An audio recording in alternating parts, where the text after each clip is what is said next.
Hey y'all, what's going on? What's going on? We're talking about totalitarianism and let me get started. This ain't gonna be a long one. 7:50 right now. And it's gonna be not a long one. Yeah.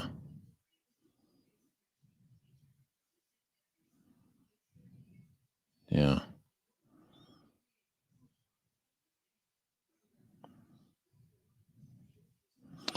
Let's see here. Shit.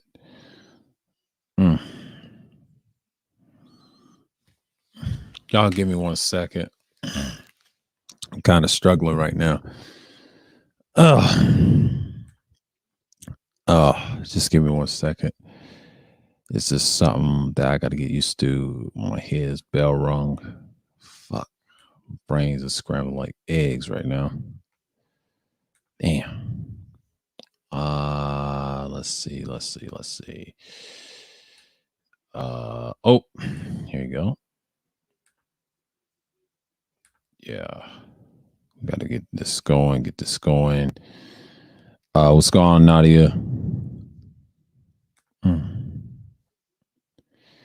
Okay, totalitarianism. Okay, we talked about this last week with the political systems, and I think we're going to yeah, phone X, right? Yeah, I don't care about that. Sick of these noties. Eventually, we're just going to expound on what we talked about, on bring you up to speed on the philosophy basics I've used, and I dropped the links before. And like I said, we're gonna go in depth of what's going on. So you know what I'm saying. But let me share this out because I think people don't get the gist of what I'm talking about. And take this off the damn charger. First and fucking foremost, I'm gonna run the battery down because I don't give a shit. Let's see. I'm gonna put this out here. They getting distracted. Let's go on Dre's panel. Yeah.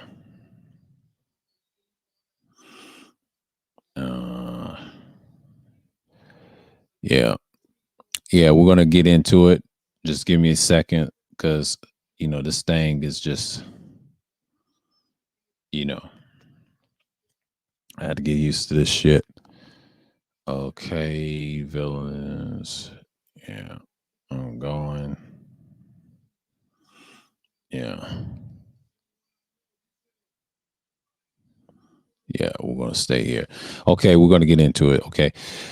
Totalitarianism refers to an authoritarian political system or state that regulates and controls nearly every aspect of the public and private sectors. Totalitarian regimes establish complete political, social, and cultural control over their subjects and are usually headed by a charismatic leader. In general, totalitarianism involves a single mass party, typically led by a dictator, in an attempt to mobilize the entire population in support of the official state ideology and the intolerance of activities which are not directed towards the goals of the state, usually entailing entailing repression and the state control of business, labor unions, churches, and political parties. Totalitarian regimes is essentially a modern form of authoritarian state, requiring, and it does, an advanced technology of social control. And we're going to read on the bottom of here, we're going to say totalitarian regimes or movements tend to offer the prospect of glorious yet imaginary future to a frustrated population and portray Western democracies and their values as as as decadent. Yeah, decadent and with people too soft, but the too pleasure loving and too selfish to sacrifice for a higher cause, but they maintain themselves in a political power by various means, including secret police propaganda disseminated through the state controlled mass media personality cults, but the regulations and restrictions of free speech, single party states, they use mass surveillance and the widespread use of intimidation and terror tactics. So basically, that's what that is. So normally, that's what it is. And then, of course, it's say autocracy, autocracy and dictatorship. Of course, we talked about that, and then we're going to go and there's a history of it. They talk about China, uh, the Lee Sing dynasty. Then it talks about Leviathan. They talk about Niccolo Machiavelli in his time. Talks about World War One. Talks about Soviet Union, Italy under Benito Mussolini, 1883-1945, from 1922 to 1943. Nazi Germany under Adolf Hitler. Spain, Francisco Franco, 1892-1975, from 1936 to 1975.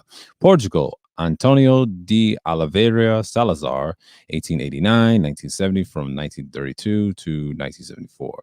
And then they talk about the Republic of China, North Korea, Mao Zedong under second Sung, Kim Sung the second, or Cuba under the Fidel Castro, and in Cambodia's under Pol Pot, Romania under Nikolai Sisu, and Assyria under Hafez al-Assad, Iran, Ayatollah Khamenei, and in Iraqi under Saddam Hussein.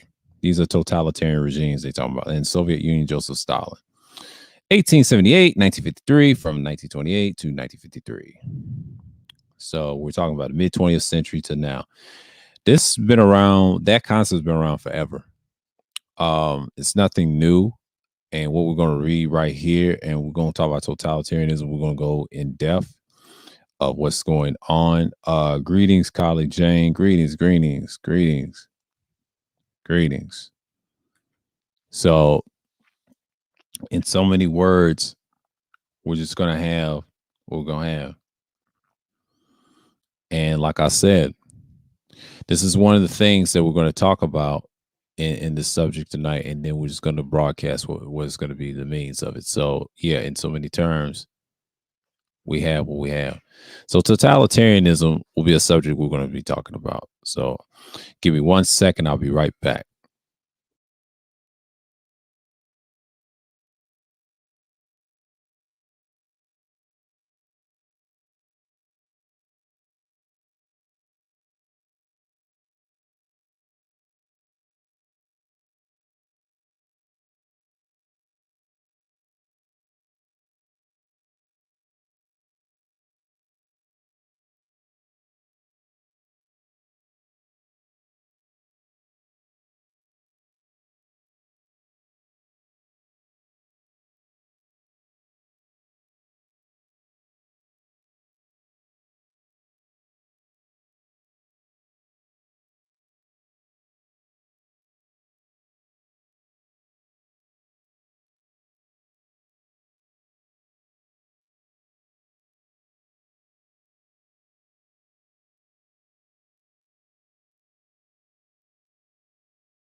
All right. What's going on, Tyrone? TC Killer. What's going on? Toya, the Ultimate One Son in the building. Now, back at it, top at it. So let's do this. Totalitarianism. Yep, totalitarianism. Or totalitarianism. System of government is centralized, dictatorial, and requires complete severance to the state. Okay, 7 traits of totalitarianism. As you can see, the pictures right here. You know, we're gonna get into it. We're gonna talk about it. The origins of totalitarianism. We go 7 traits. But since we're gonna go into it, let me big up the screen. Yeah, let me big up the screen. Let me get out of shot for a minute. Okay. What are the 7 traits of totalitarianism? In terms in the set of 7 methods of enforcement, police terror, indoctrination, censorship, persecution. And here's this part. Modern technology, mass communications to spread propaganda, advanced military weapons. That's number two. This is number one. This is number two. So, number one, they said methods of enforcement, police terror, indoctrination, censorship, and persecution. And it's number two, modern technology, mass communication to spread propaganda and advanced military weapons. This is so true for these two. And number two, the state control of society. Number three, dynamic leader. That means charismatic leader. When they say dynamic leader, ideology, of course, state of control of individuals, of course. That's number six. And last but not least, dictatorship and one party rule. There you go. So we're going to go to this link right here.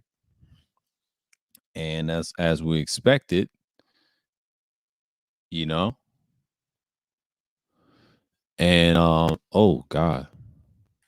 Yeah, get that out of here. Methods of enforcement, police terror persecution. Oh wow.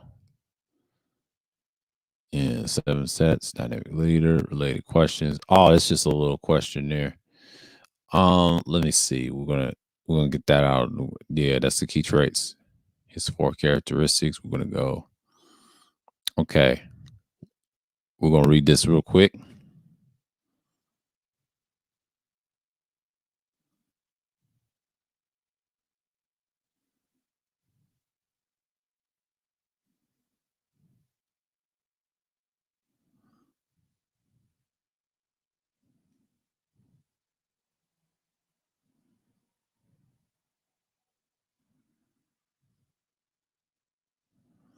Yeah.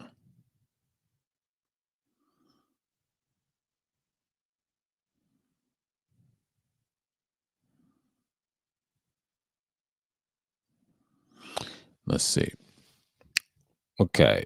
What are the four characteristics of totalitarianism? Totalitarian regimes are often characterized by extreme political repression to the greater extent to those of authoritarian regimes. Under an undemocratic government, widespread personality cultism around the person or the group which is in power, absolute control over the economy, large scale censorship, and mass. So they're giving you the definition of the Wikipedia.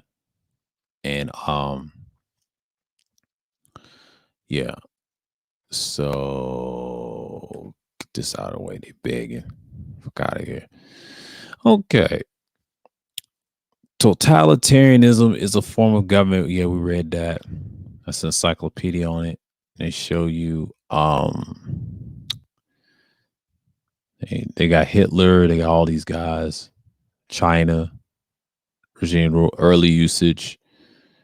The notion of that totalitarianism is total political power which is exercised by the state was formulated in 1923. Giovanni Am- Amendola, who described the Italian fascism.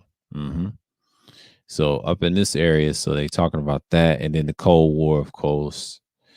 I think y'all know who this guy is, Carl Johnson, or the fresh and I forget this guy's name, but what's his name? I'm gonna step up for a minute, get close to it.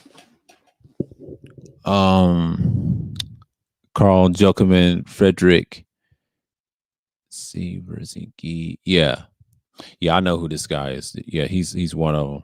So they got so many guys in regimes. So that's an insight. I'm gonna get something better. Hold on, y'all. Yeah. What's the best definition? Define totalitarianism. We're just gonna skim through. And you got the Webster Dictionary. Should be sole subject, absolute state authority. We can get that. Four tools of totalitarianism. Four weapons, totalitarianism, Soviet Union, indoctrination, propaganda, censorship, religious persecution. Yeah, we already know about Stalin.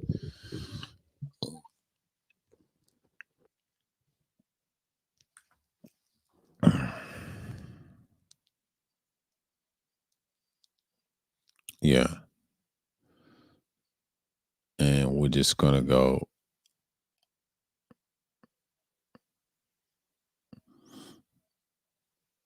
And we're gonna go up in this area.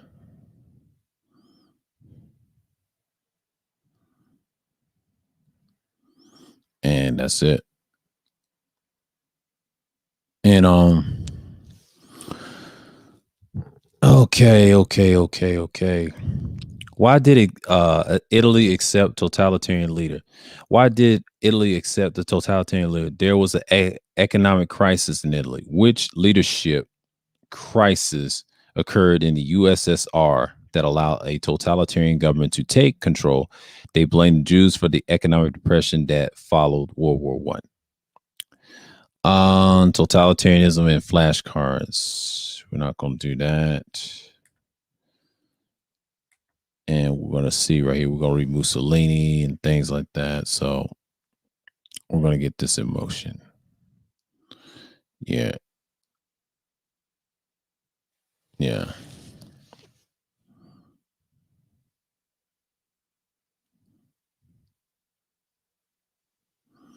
Yeah.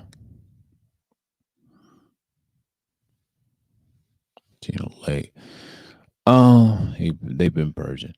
In October 1922, Mussolini threatened to march to the Rhone to take control of the government through violent forces.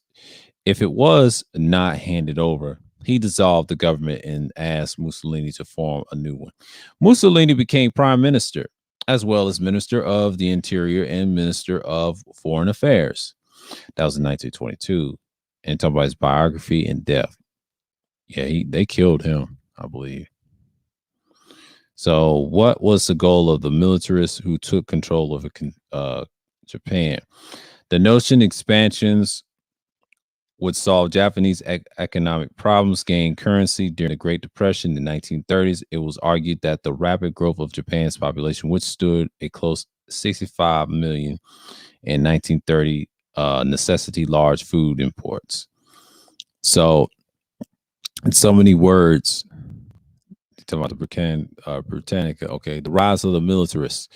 The notion of that expansion through the military conquest would solve Japan's economic problems, gain currency during the Great Depression of the 1930s. It was argued that the rapid growth of Japan's population, which stood a close to 65 million in 1930, necessitate the large food imports. To sustain such imports, Japan had to be able to export. Western tariffs limit exports, while discriminatory legislation in many countries and anti-Japanese racism served as barriers to immigration. Chinese-Japanese efforts to secure racial equality in League of Nations, convenient, have been rejected by the Western statesmen. Thus, it was argued Japan had no resource but to use force. The weakening of the party government to these economic racial arguments was added to the military distrust of the party government. The Washington Conference had allowed a smaller ratio of naval strength that the Navy desired, while government of Prime Minister Magaguchi Asaki in 1930 had accepted the London Naval Conference and limits a heavy cruisers over the military objections. In 1925, Kato Takaki or something like that, I'm gonna say to talk or something like that. I'm gonna say to talk had to cut the army by 4 divisions, but many military men objected to the restraint shown by Japan toward the Chinese nationalist Northern Expedition of 1926, 1927 wanted Japan to take control hand harder line in Japan under the Prime Minister Tanaka Glichi and Suzaki. Cabinet reversed earlier policies by intervening the Shandong in 1927 and 1928.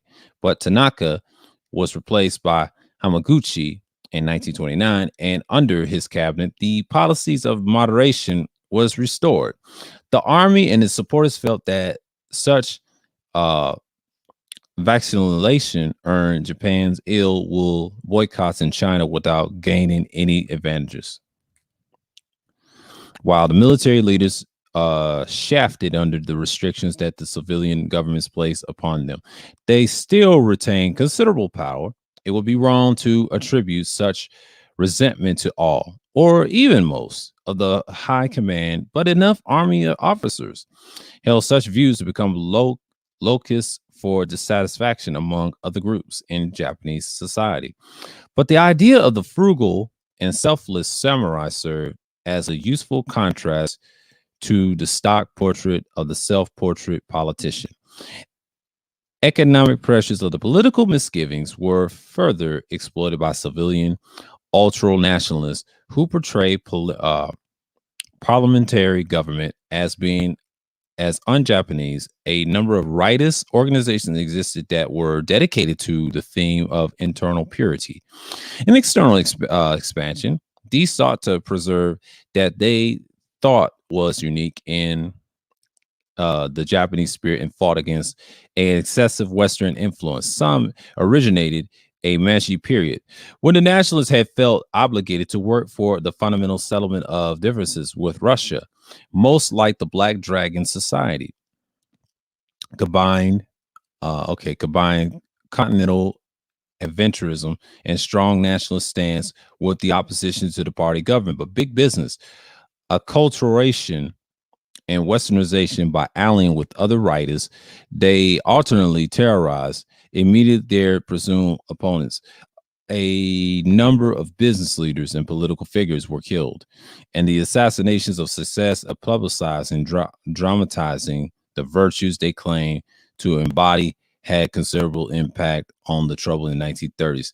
It is clear, however, that the terrorists never had as much influence as they claim or at the principle West believed. The principal force against the parliamentary government was provided by junior military officers who were largely from rural backgrounds, distrustful of their senior leaders, ignorant of political economy, and consumptious of the urban luxuries of the politicians. Such officers were ready marks of the rightist theorists. Many of them had goals that were national socialist in character.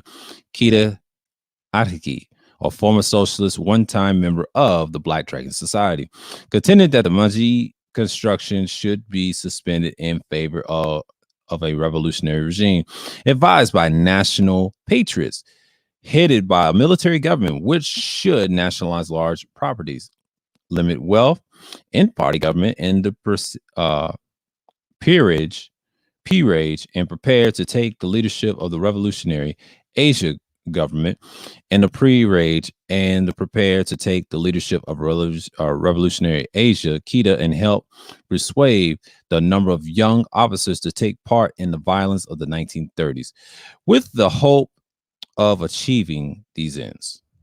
Aggression, Manchuria. Okay. You talk about the army, Manchuria. Of course, I'm not gonna get into that, but if y'all want to read the rest, it's good. This is like the Britannica. I'm gonna give you World War II. It's a little history. That's a little lengthy read. That's talking about totalitarianism in its full purity. As we can see, what's going on, Third War, salute. What's going on, Educated Areas? What's going on, Degenerate? Hey, Red, what's going on? What's going on? What's going on, Roguish? So we're gonna go in and paste this. Put the link down here below. Let's see, got no trolls tonight because I got some for y'all special. So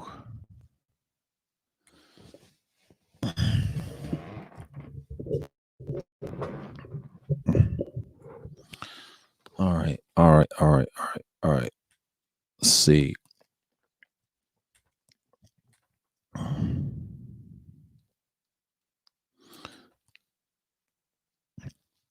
Nope. Get flag. Speaker regime. How do you use world shell subject? Okay. I'm gonna find some things. Hold on, y'all.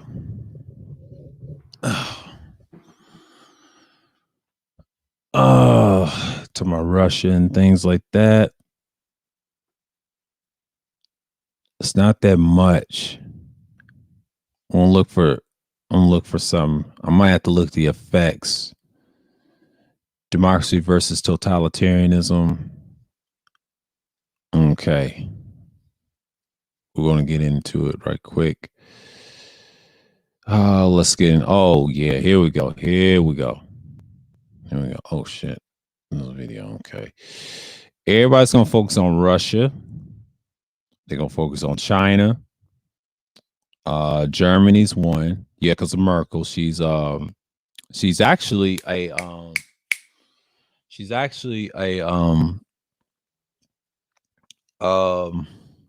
technocrat, totalitarian in Germany. It's ran by Merkel and all them. So Romania's not. These are not. These are countries that are. Oh, it's in Romania. Okay, Romania's one. I didn't know. Yeah, I forgot about Romania. Afghanistan, China, got Russia. Who else is under there? Myanmar. Well, it's called Myanmar, but it's Myanmar. It's Myanmar. It used to be called Burma. And yeah, Russia. That's it. It's not that many. Russia, Afghanistan, Myanmar, and Romania and Germany are totalitarian countries. In the United States and other nations, while the people under the democratic government in democracy, people are allowed to elect their leaders and have their voices heard, which is lets them to have a say in the government. However, a democracy is only a form of the government among many.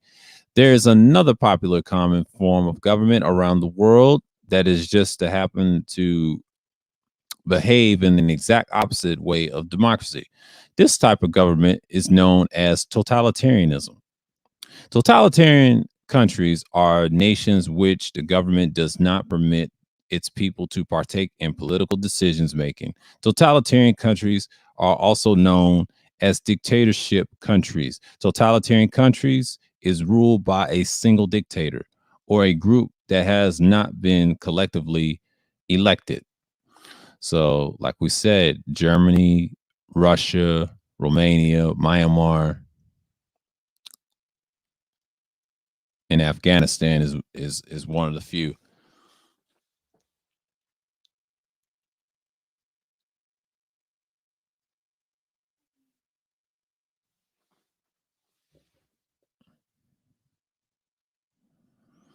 Yeah.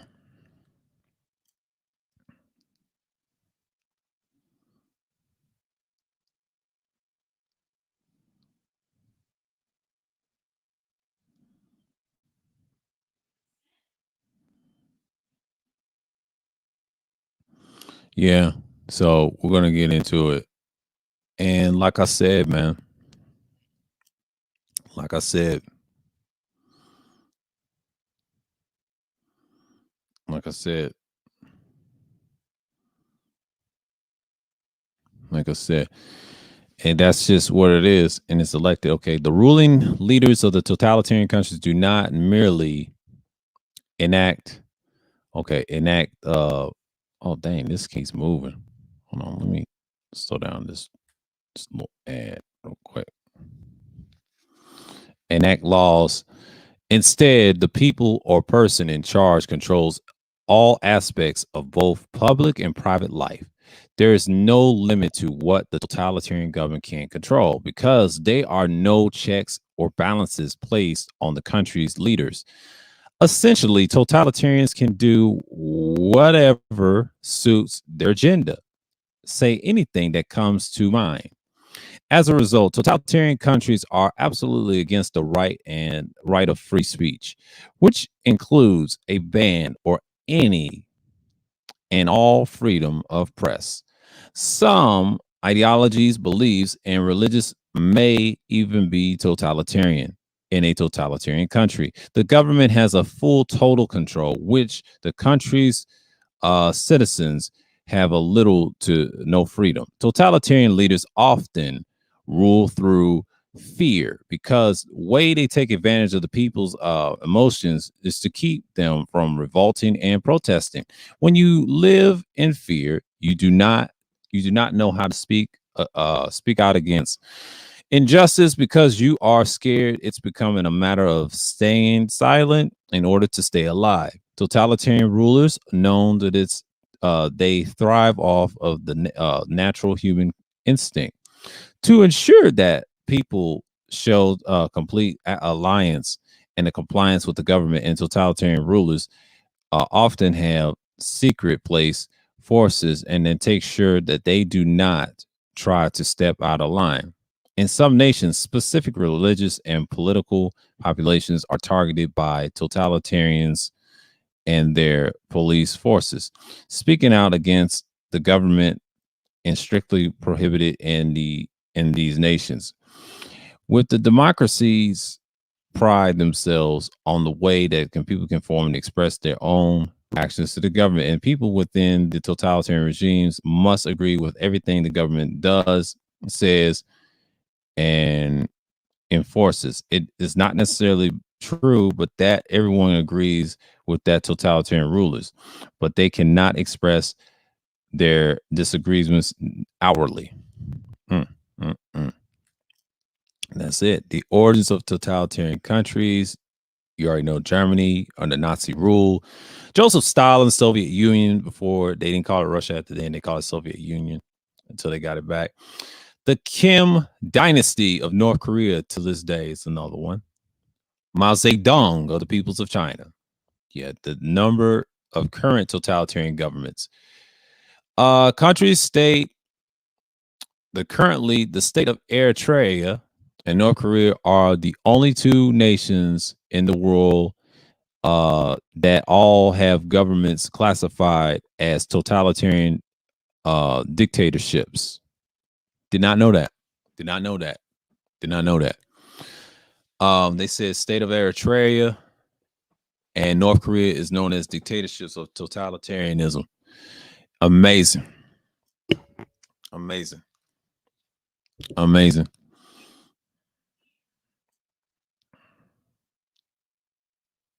Amazing.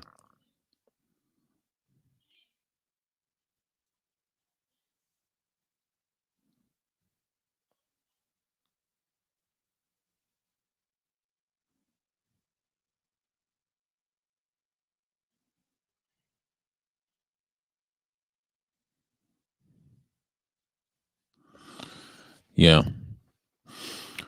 So dictatorship. Now, however, Eritrea and North Korea have not always been the only two totalitarian nations in the world. There were 11 totalitarian nations in the past. The form of government has been used in other nations, including the Union of Soviet Union Socialist Republics, Greater Germany Reich, the National Legionary State, Islamic uh, Emirate of Afghanistan, Democratic People of Republic of Korea, the People's Republic of China, Democratic Campuchia, People's of Socialist Republic of Albania, Republic of Romania, Republic of Burma, known as Myanmar, and the state of Eritrea. That's close to Ethiopia. So that's totalitarianism, man, like in its nutshell. This is the world peak view. If you want to look at this, we're gonna go in motion. So as we're saying here, right? This is a stream that's gonna be dedicated, you know, and that's just what I see in so many words. Let's see. Let's see. Y'all give me a chance here real quick.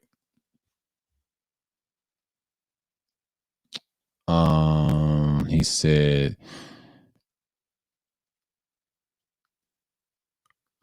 this side, I believe, is something completely different to all nine Ukrainian citizens. Well, I wouldn't say United States is not totalitarian. If it was, you don't have dictatorship. It supports fascism, but I don't see no totalitarianism in that.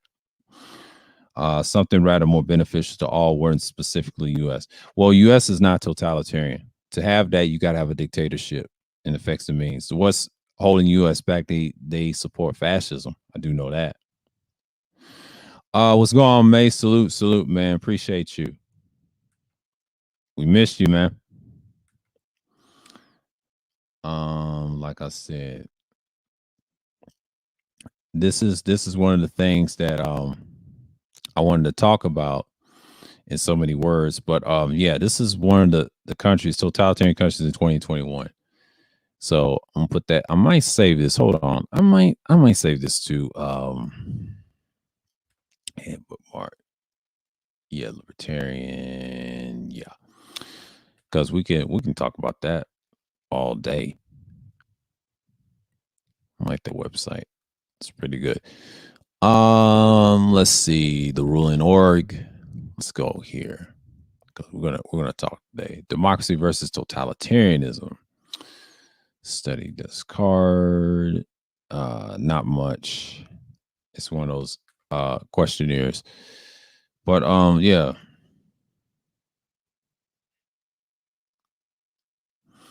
Yeah, man. Yeah. So in so many words, we gotta see what's what. And I think this is gonna be the thing we're gonna talk about. How many times we got? Okay, we got time. We got time. So, like I said, we're gonna talk about it a little bit. This may be I might go 2 hours with this. I may go 2 hours. Because I got a lot of time. I got a lot of time. Got a lot of headway to what's going on. So I'm going to talk about it then. So yeah.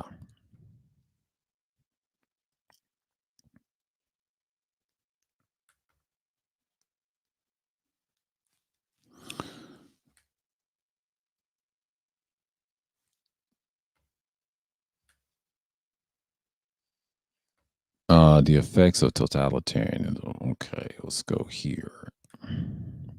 Under totalitarian rule, traditional institutions and organizations are discouraged and suppressed. Thus, the social fabric is weakened and people become more enamable, enamable to absorption into a single unified movement. That's the definition of totalitarianism. Um, Animal Farm, the effects of totalitarianism. We're gonna go right here. We're gonna talk about it, and we're just gonna see what's what. You know, you know. And I'm just like, yeah,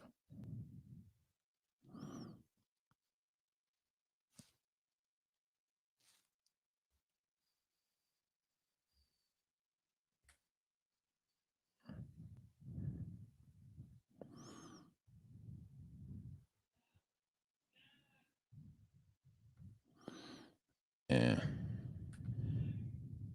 Let's see. Positive, negative effects of that. Okay, we're gonna go here. IPL. Positive, negative effects of totalitarianism in society. Okay. From the beginning, the human civilization regimes have been changed lots of times. Some communities, the rise against the regime to have better living conditions. However, some of them wants to do it for all society. Some of them wanted to just for themselves.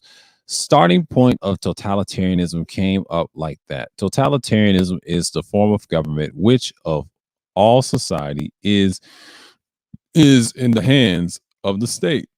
Totalitarian society, all of the private and public life are under the control of government. Moreover, government controls science and education in the private lives of residents to the degree, and the dictation of proper morality. The desire of the government is limitless. Can you imagine that you're living in these conditions? Most of the part of your life would be different, obviously. Despite some of the authorities claim it is some advantages, there are two main negative effects of totalitarianism on people. Okay.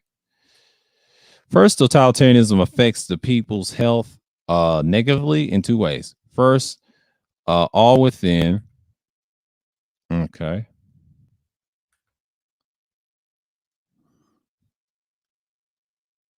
Oh shit.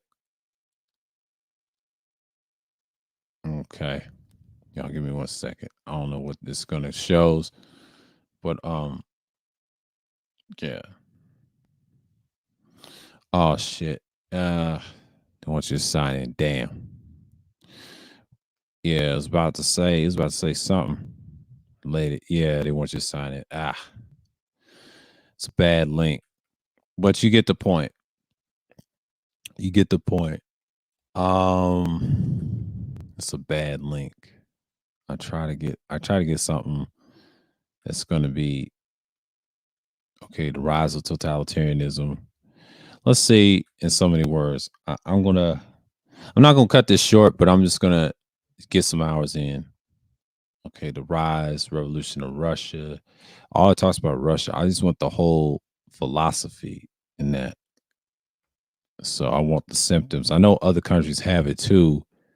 There are examples, but I want the effects. See, when they add these different links, it's just ridiculous. Like, it's 2017, so this is like 4 years ago. Okay. The power of ordinary people facing totalitarianism. At the election of Donald J. Trump, sales of George Orwell's 1984 skyrocketed, but it so did those of lesser known title. The Origins of Totalitarianism by a German Jewish political theorist, Hannah Arendt. The origins of totalitarianism discuss the rise of the totalitarian movements of Nazism and Stalinism to the power in the 20th century. Arendt explained that such movements depend on the unconditional loyalty of the masses of slumbering majorities who felt dissatisfied and abandoned by a system perceived the fraudulent and corrupt. These masses sprang in the support of a leader who made them feel the way had a bad place they had a place in the world by belonging into the movement. I am a scholar of a political theory and have written books and scholarly essays on Ardent's work, published more than 50 years ago. Ardent's insights into the developments of totalitarianism seem especially relevant to discussions of similar threats to American democracy today. Who was Hannah Arendt? Arendt was born in Hanover, Germany in 1906 into the secular Jewish household. She began studying the classic and Christian theology before turning into philosophy. Subsequent developments made her turn her attention to her Jewish identity and political response to it. Okay. It began in the mid 1920s when the Nazis party started spreading its anti-Semitic ideology masses rallies following the arson attack on the Reich in Germany parliament in February 27, 1933. The Nazis blamed the communists for plotting against the Germany government, and a day later, but the Germany president declared the state of emergency in the regime in shorter order. Deprived citizens of basic rights, subjugated them to prevent and detention after Nazi parliament and victories a week later.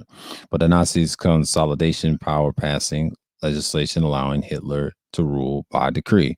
Within months, Germany's free press was destroyed. Arendt felt she would no longer be a bystander in 1964 interview of Germany television, she said. Leaving Germany a few months later, Arendt settled in France. Being Jewish deprived of her German citizenship, she became stateless, an experience that shaped her thinking. She remained safe in France for a few years, but when France declared war on Germany in September 1939, the French government began ordering the refugees to internment camps.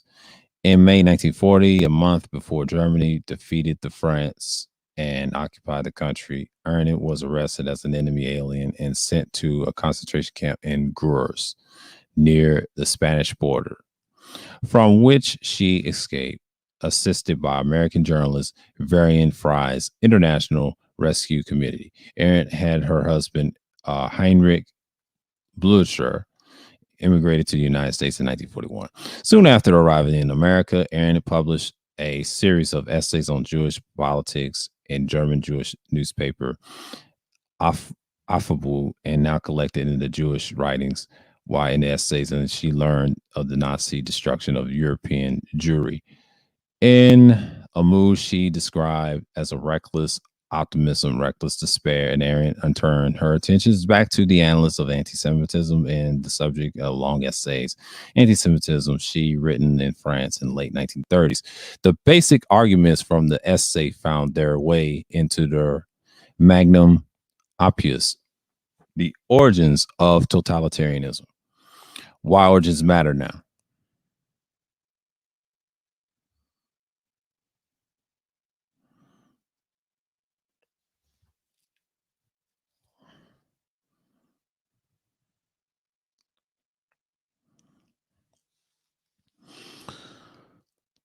Many of the factors Arian associated with the rise of totalitarianism have been cited to explain Trump ascendancy to power. In origins, for example, some key conditions that the Aryan connected within the emergencies of totalitarianism were increasing xenophobia, racism, and anti-Semitism, hostility towards elites, mainstream political parties. Along these, she cried and incentivized alienation of the masses from government, complied with the willingness of alarming numbers of the people to abandon facts or to escape from reality into fiction. Additionally, she noted an exceptional, I mean, exponential increase in the number of refugees and stateless peoples whose rights nation stateless were unable to guarantee. Some scholars, such as the political theorist Jeffries Isaacs, have noted origins that might serve as a warning about where the America is heading. Although that might be true, but I argue there is a equally important lessons to be drawn about the importance of the thinking and acting in the president, why people's voices matter.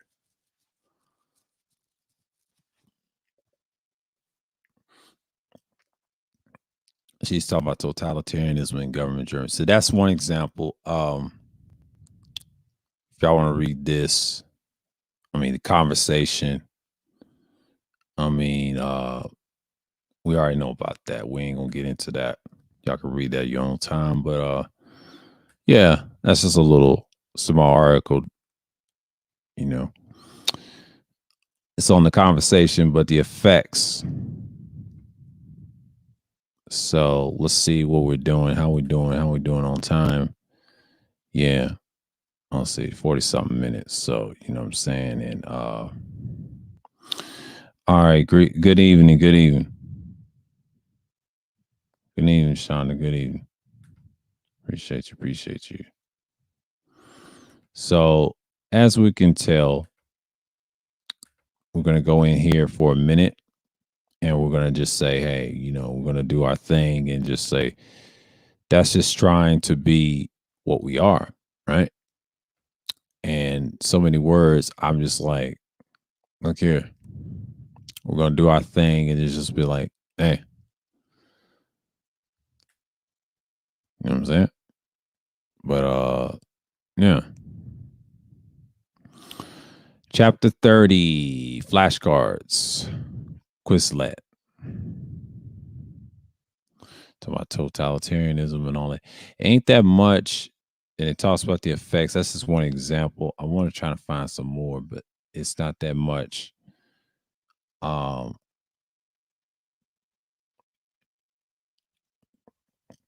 that's the effects. Oh, see what we're talking about here.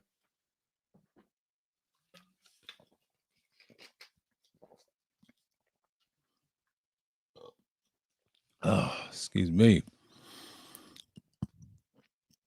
You understand me? I'm being petty. Let me stop. Making essays. Woo.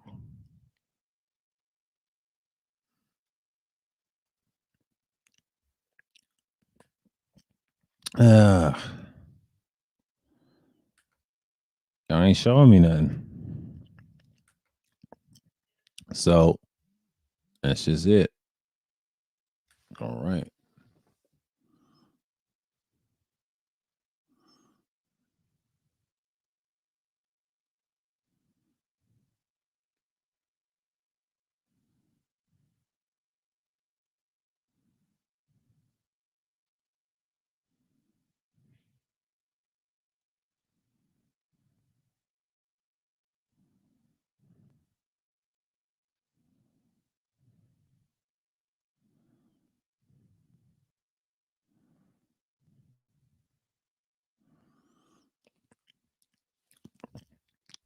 Okay.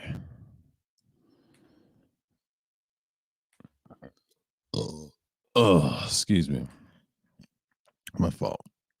What are three advantages and disadvantages of totalitarianism? Three advantages of totalitarianism are that it gives governments the ability to act quickly, that it leads to greater unity in society that can deal effectively with serious challenges such as war and economic crisis.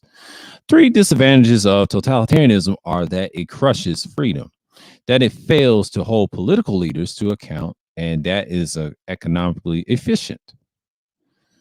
And let's see the answers that they have by David Morrison. He had an answer.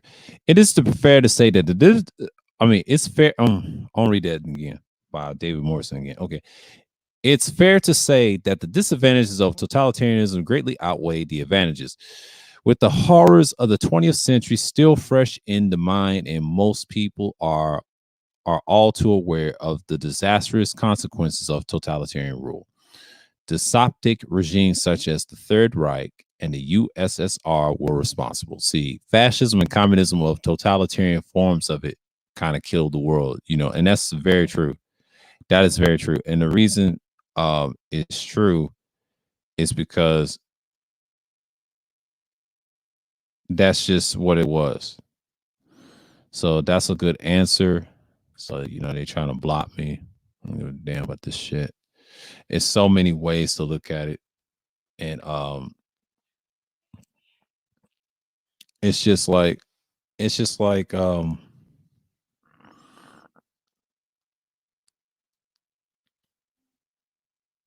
it's just like one of the things, like,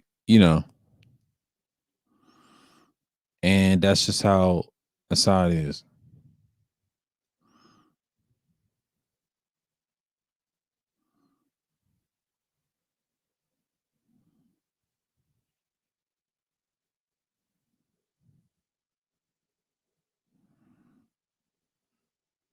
And it's just like,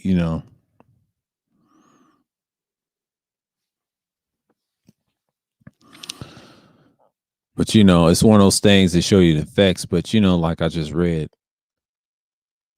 and they try to say age of Trump. Oh, this is April 2021. Let me read this. Man, this link networks h.net org. Ooh, ISF Policy Series 2021, April the 24th, American Totalitarianism in the Age of Trump. That's what they're saying, right? Let's see what they read. Hi, Diablo ISF Policy Series, American and the World. The effects of the Trump presidency, American Totalitarianism Age of Trump. Oh, it's a silly read. You know what I'm saying? Like, I'm just like, you know,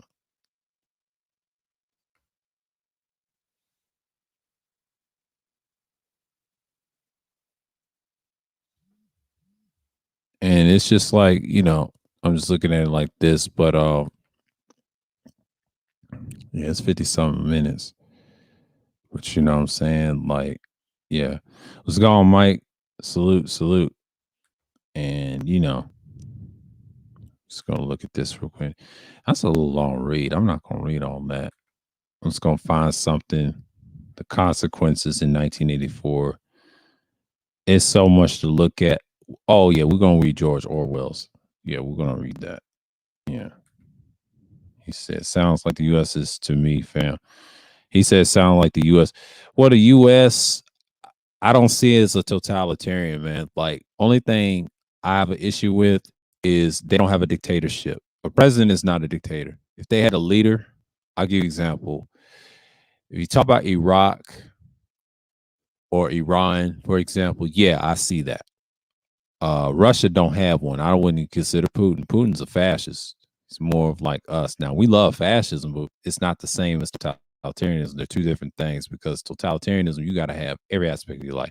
Now, we do have, I'll tell you this, quiet as kept, United States do have some totalitarian policies, but it doesn't have the dictatorship. That's what knocks it off the mark. And the reason being, Hitler had that.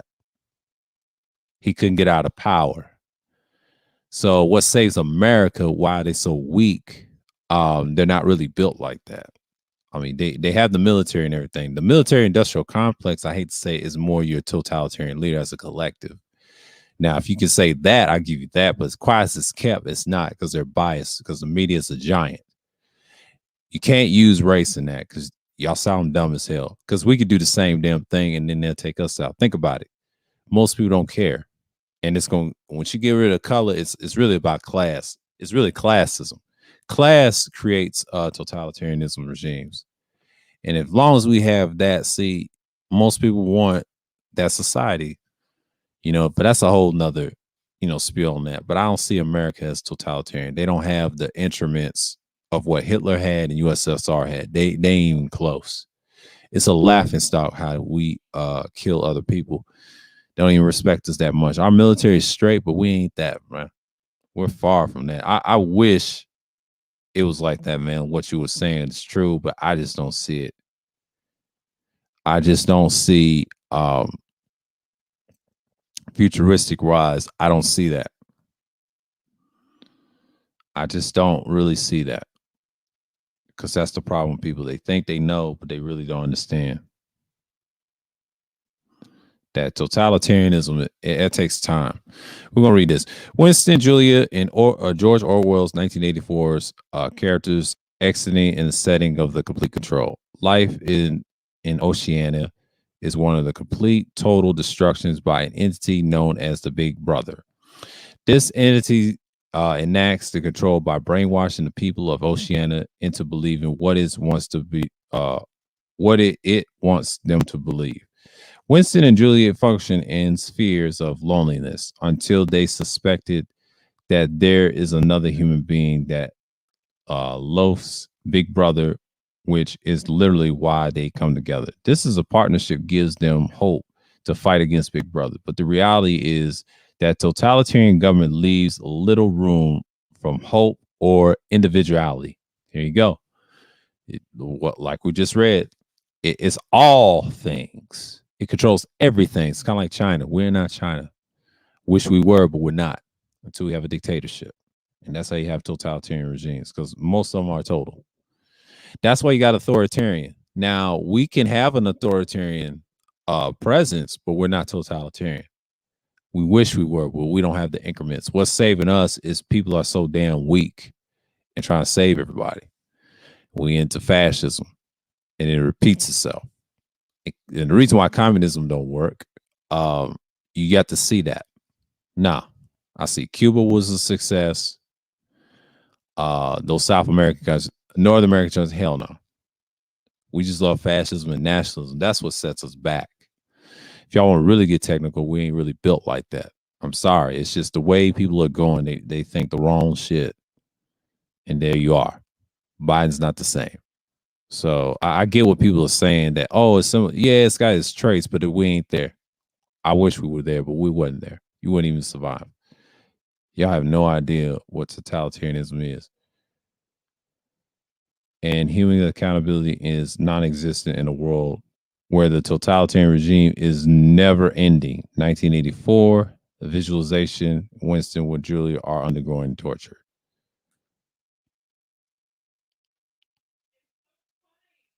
Yeah.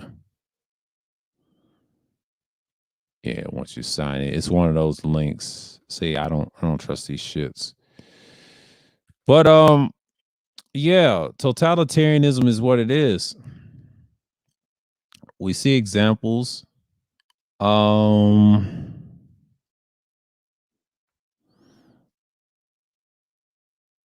Let's talk about this argument. Let's separate the two. What's the difference?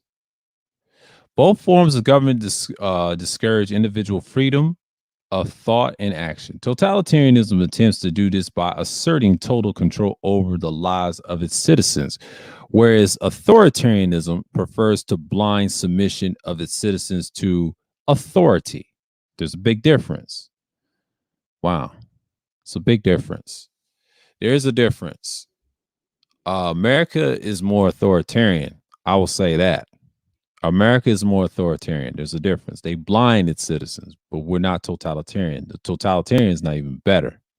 You're talking about totalitarianism. See, when you think about that, you think of China, you think of all the Asian countries and Russia, you think about Iraq, Iran, what some people call Iraq, Iran, or something like that.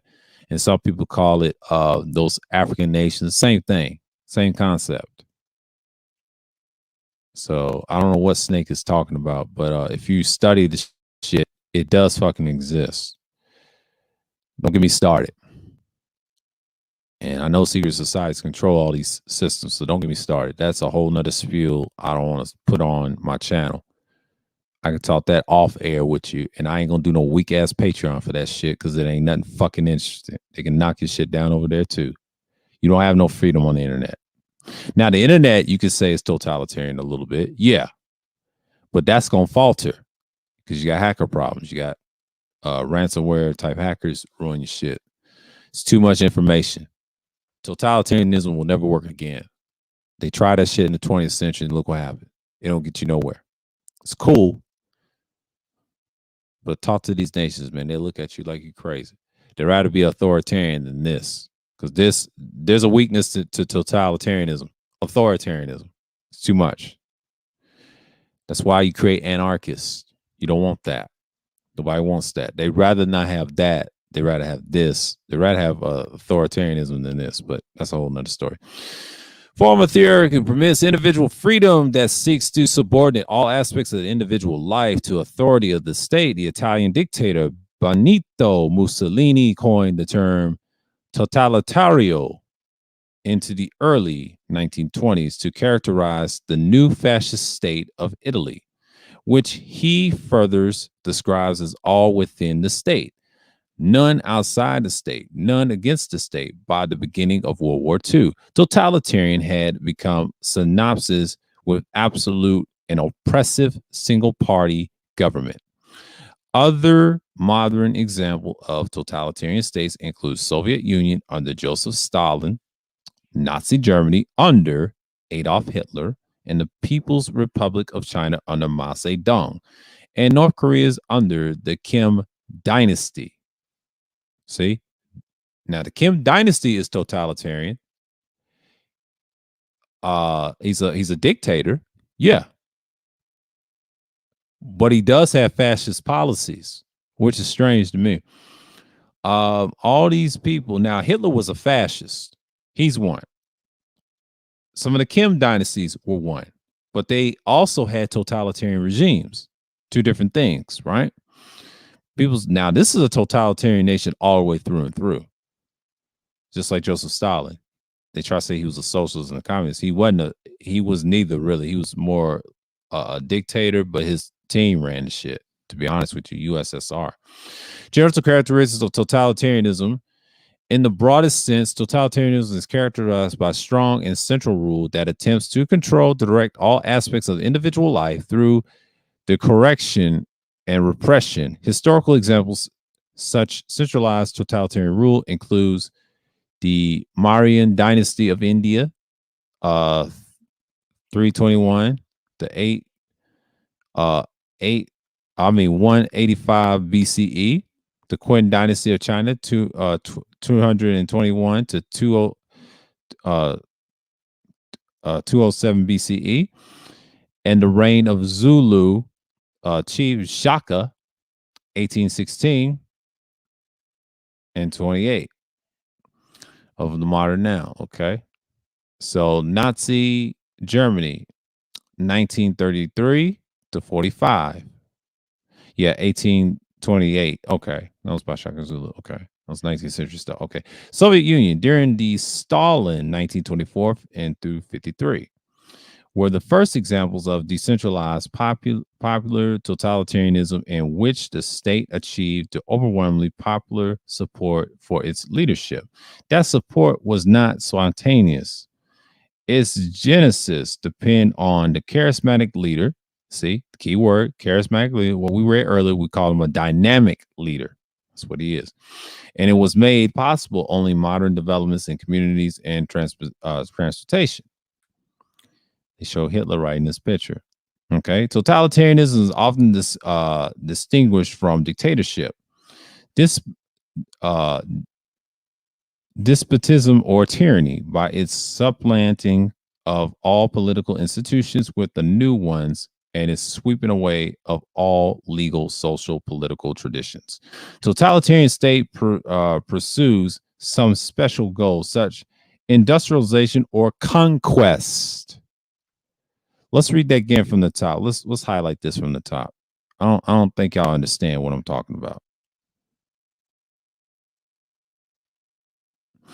Totalitarian state pursues some special goals such as industrialization or conquest to an exclusion of all others. That is totalitarianism at its finest. Yes, it's the state, but what they mean by that, that's what it says. It pursues industrialization or conquest, means to dominate. That's what it means. Authoritarian just means authority, and you control laws and stuff. But when you have a totalitarian system of all aspects, you got to have conquest to keep your nations alive. America's already got a military totalitarian system, conquest. It doesn't need a dictatorship.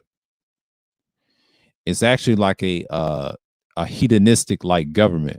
Our military is like hedonistic, and it's also a utilitarian concept.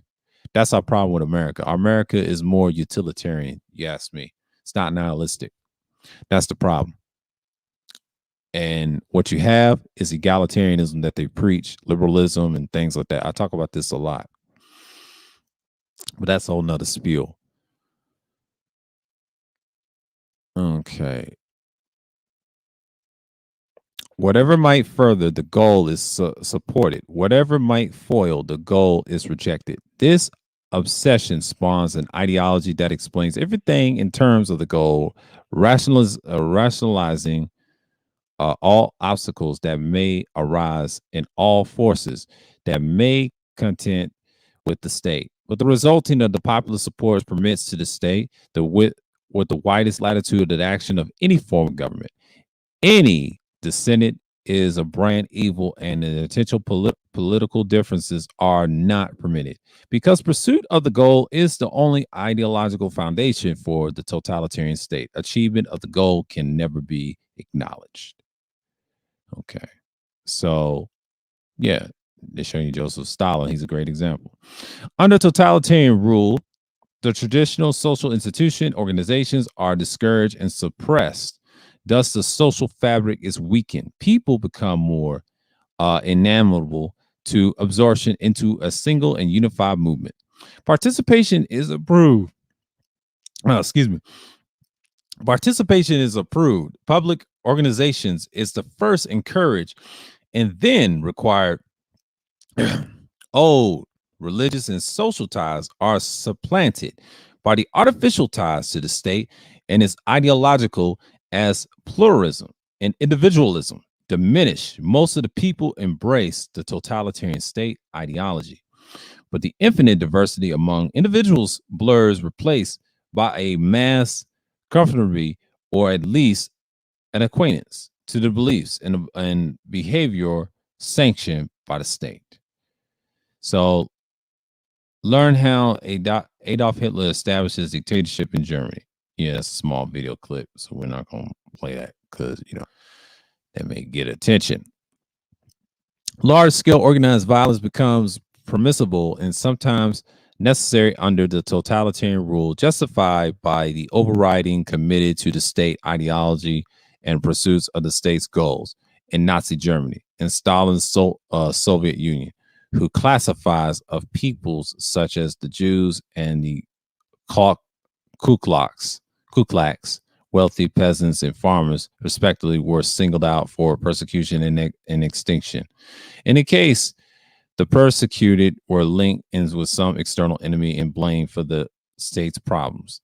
Thereby, publicly opinion was aroused against them, and their fate to the hands of the military and the police was condoned.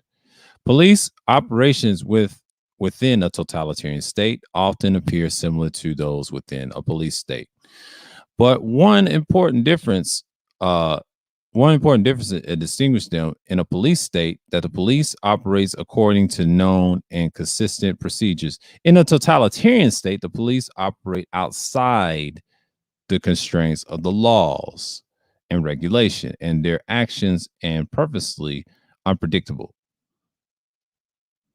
Under the Hitler and Stalin, uncertainty was interwoven into the affairs of the state, and in the German constitution of the Weimar Republic was never uh, arbitrage under Hitler, but an enabling and passed by Reisenstag in 1933 and permitted him into the arm and constitution at will, in an effect of nullifying it. But the rule of the lawmaker became vested in one person. Similarly, Stalin provided a constitution for the Soviet Union in 1936, but never permitted to it become the framework of the Soviet law. But instead, he was final arbitrary in the interpretation of the Marxism and Leninists and Stalinists and changed his interpretations at will. Neither Hitler and Stalin permitted change to become predictable, thus increasing the sense of terror among the people and repressing any dissent. Yeah, I talk about this early in those streams, and I'm like I said, you know, I'm not really worried about what's going on and things like that. Oh shit.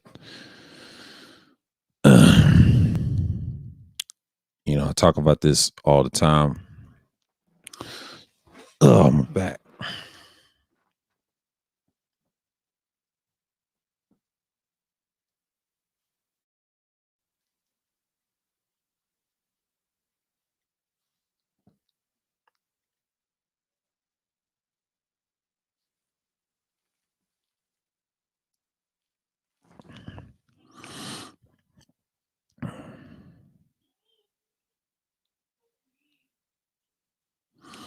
Yeah. Y'all give me 1 second.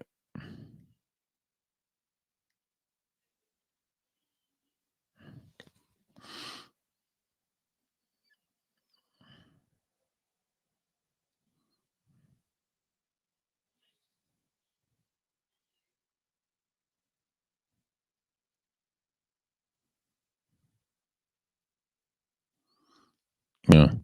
Okay. We'll talk about that later. All right. We talked about this in all political streams, talk about socialism, and then we talked about Marxism. Not much. If y'all watch those streams, you understand what I was talking about. Yeah, and they mention it right here. And we're talking about totalitarianism. Okay. Totalitarianism in a autocracy. Autocracy, I mean. Totalitarianism is a recent species of autocracy, which is characterized by concentration of power in a single century. But in the individual dictator or a group of power holders, such as committee or a party leadership, this central relies on force to suppress opposition and limit social developments that might eventuate in opposition. But the power of the century is not subject to an effect controls the limited by genuine sanction. It is absolute power. Mm-hmm. So often totalitarian states, often autocracies, attempt to borrow legitimacy by adopting the language of its constitution of non-autocratic, autocratic uh, autocratic regimes or by establishing similar institutions. It's a common practice, for example, in many modern totalitarian states to de-establish institution, parliaments, or assemblies, and elections and parties, courts and legal codes to differ the little in any appearance for the intentional structures of constitutional democracy. Similarly, the language of totalitarian constitution, it is often couched in the terms of the doctrines of popular rule or democracies. But the difference is that the totalitarian regimes, neither the institutions nor the constitutional provisions act as an effective checks on the power of the single century. They are essential facades for the exercise of power, though. Hierarchical procedures that subject all officials of the state to commands of the ruling individual or a group. But the underlying realities of autocratic rule are always the concentration of power is a single century and this mobilization of force to prevent the emergencies of the opposition. Totalitarianism is a distinguished form, previous forms of autocracy in its use of the state of power and impact and to impose an official ideology and its citizens. Non-conformity of an opinion, as already noted, it is treated as the equivalent of a resistance or oppositions to the government. And the state police or secret police, along with other institutions of compulsion, are used to enforce the orthodoxy of the proclaimed doctrines of the state. A single party centrally directed and composed exclusively of a loyal supporters of the regime. It is that other distinguished feature of totalitarianism that the party is once an instrument of social control, a vehicle for ideological indoctrination, and the body from which the ruling group recruits and members. So when you talk about totalitarian regimes, right? So we're going to get it Roman law. So when we have here, salute Joe W. Salute, salute, salute. I know people don't like me reading things like that, but it's all good. It's all good. And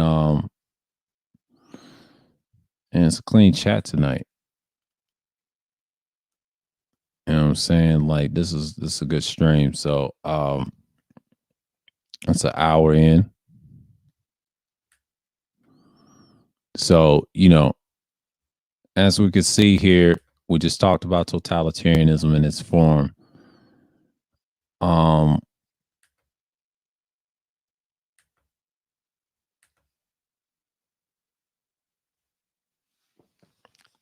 And talk about it.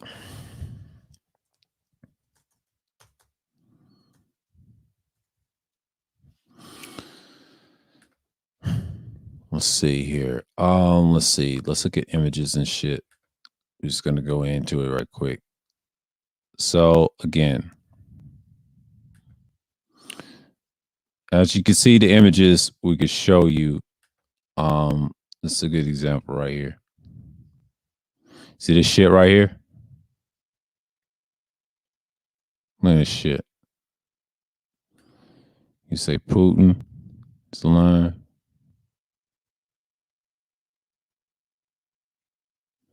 See, that's the thing. Origins of totalitarianism. You see? Talking about Hitler and all them. See? That's the one we read about. See? That's the one we read about. So you talk about that. But here's the thing. Here we go. It's Stalin, Benito Mussolini, Adolf Hitler. These are all totalitarian state concepts that they came under. These two are fascists. They had authoritarian policies as fascists, but they are dictators of the totalitarian states. So they're synonymous of the two different things. He is a socialist, but he had a totalitarian military regime. Same with these two. With them, we already know the history of them too. We talked about them on fascism last week. That was a 3-hour stream, and it wasn't much because we had a small panel and things like that. So, in so many words, we talked about this a lot, and I think basically you just want to get into it and just be like, and yeah, man, like when we get into it, we just get into it. So basically, we're just here. Hail Grayskull, Dr. Doom, DeAndre. And that's just what it is. You know what I'm saying? Like, that's just basically what we have here. You know what I mean? And what's going on nicer. And I know the things is what we have. So in so many words, we just gonna be like, we're gonna be in here.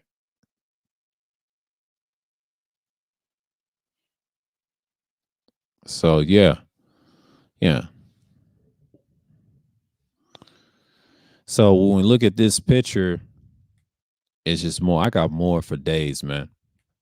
And let me get out full screen. I'm gonna talk to y'all for a minute because this is what we need. This is what we need. This is what we need. So I felt like this is something to talk about right now. But that's one of the reasons that I could say if you want to talk about totalitarianism and then things like that, we can just like, you know, and I was just showing you the pictures and things like that. So we talked about it in the stream and we're just gonna get into it. And I felt like this is need to be discussed. And I felt like, we're just gonna come in here and just go right here. And he said, Big Brother's watching you. That's another one. They always say that wild stuff. And, part 3 of the origins of totalitarianism by her. And that's what she talks about. And then the fear, talk about all the Asian countries and I drop links for y'all and things like that. So in so many words, that's it. And that's it, you know? So, I'm just gonna look that for y'all.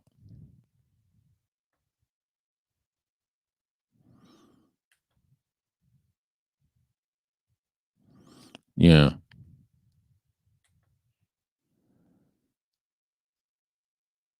But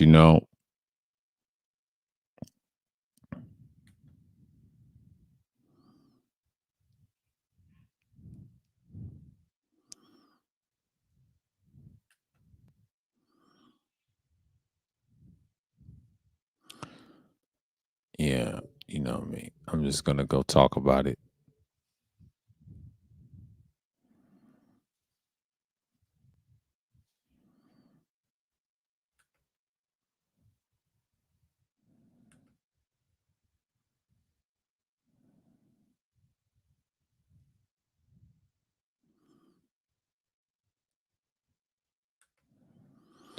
But yeah, we talked about it early in the stream, and I think we talked about Japan, we talked about China and things like that, and we dropped the links down below and got all the pictures. They put Trump in here, which is not surprising, which is kind of funny to me. But they give you a class, and then they said Putin lies. See, this is when people get mad and stuff like that. They ain't forgot. That's a lot of shit that's going on, and it's like a lot of they put Trump up in here, man. Look at Stalin and things like that. That's just that's the type of shit that you're dealing with in the philosophy and things like that. So, in so many words, you just look at it for what it is, and some people just be like, yeah, that's just the thing. Um, basically, when you look at it, man, that's the type of system that you're running because you're not running anything else. You know what I mean? And that's the whole point of a totalitarian regime. So when we talked about it in so many words. Where's the links that I dropped? And we brought up in world systems and things like that because we talked about it enough. Let me see here. Let me see here. Did I drop? I dropped some links. I think I believe so. Yeah, the Britannica rolled to World War II. I dropped. I was talking about Japan. I talked about the world populated totalitarian countries. I talked about that. What else I dropped? I dropped several links. This one, Britannica, the Imperium of Roman Law. Talked about that as well.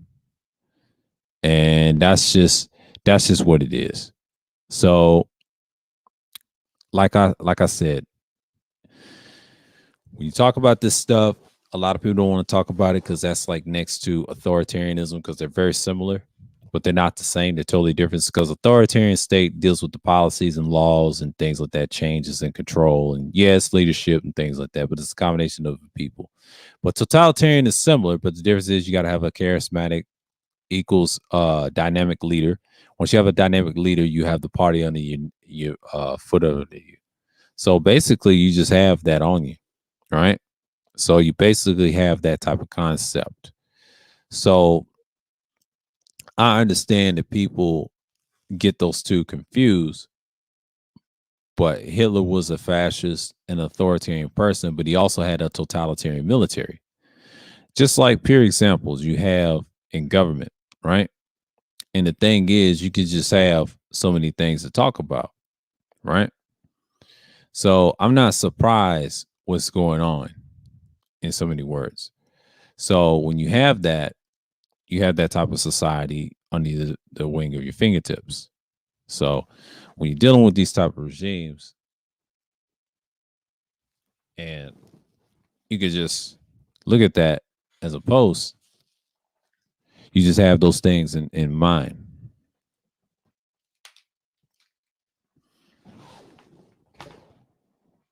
So yeah, and that's what you have it,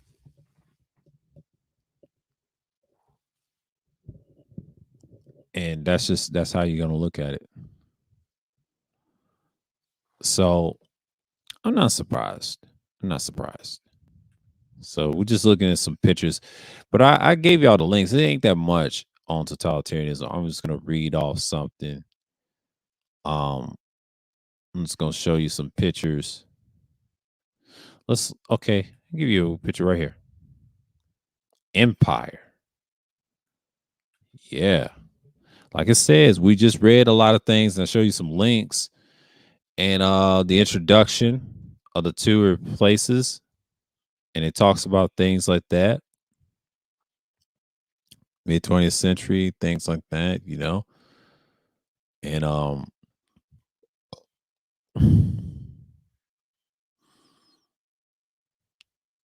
so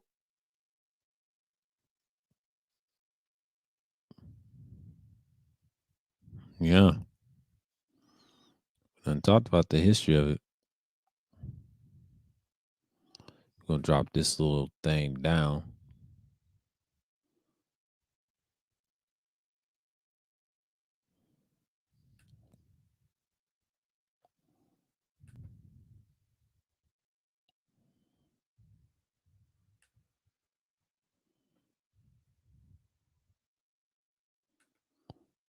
Let's see what we're gonna go ahead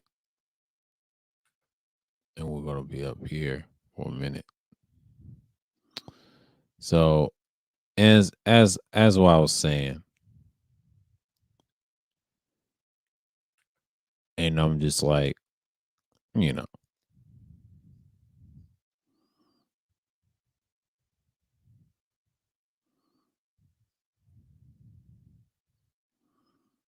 let's see here.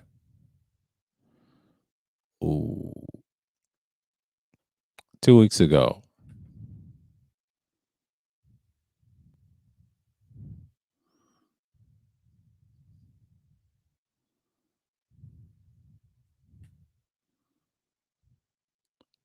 ladies and gentlemen, I found the article.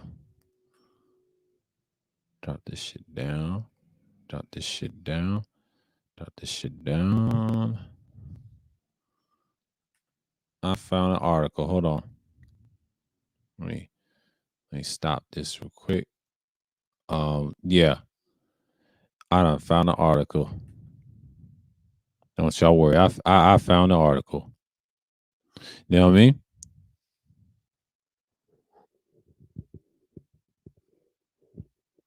I done found the article. Y'all give me 1 second. Chrome tab.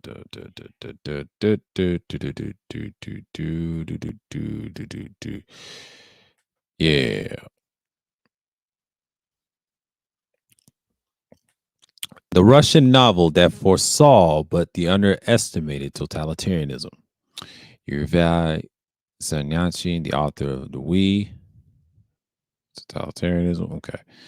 I have an object which many years have given the pride of the place in every house I have lived. It's it's all wall hanging of sorts, a 2 by 3 for the glass display that contains the hand printed daily scheduled. It includes the 8.5 hour of a sleepy hour each for the breakfast, lunch, and dinner. Half an hour of exercise, 3 hours of fresh air, and 3 hours after dinner and board games and movie watching. Someone pilferied, pilfered this beautiful object from a psychiatric ward in its provincial Russia to the present to be for me as a gift. I never of looking at it and then just say the daughter's never tires of pointing out the entry of an hour of the rest of 14 hours to 16 hours. How many wanders were able to make in an hours to rest to stretch out the two and subvert it to the flow of time. So yeah, interesting. Interesting. So yeah, yeah. Mm, mm, mm. Yeah.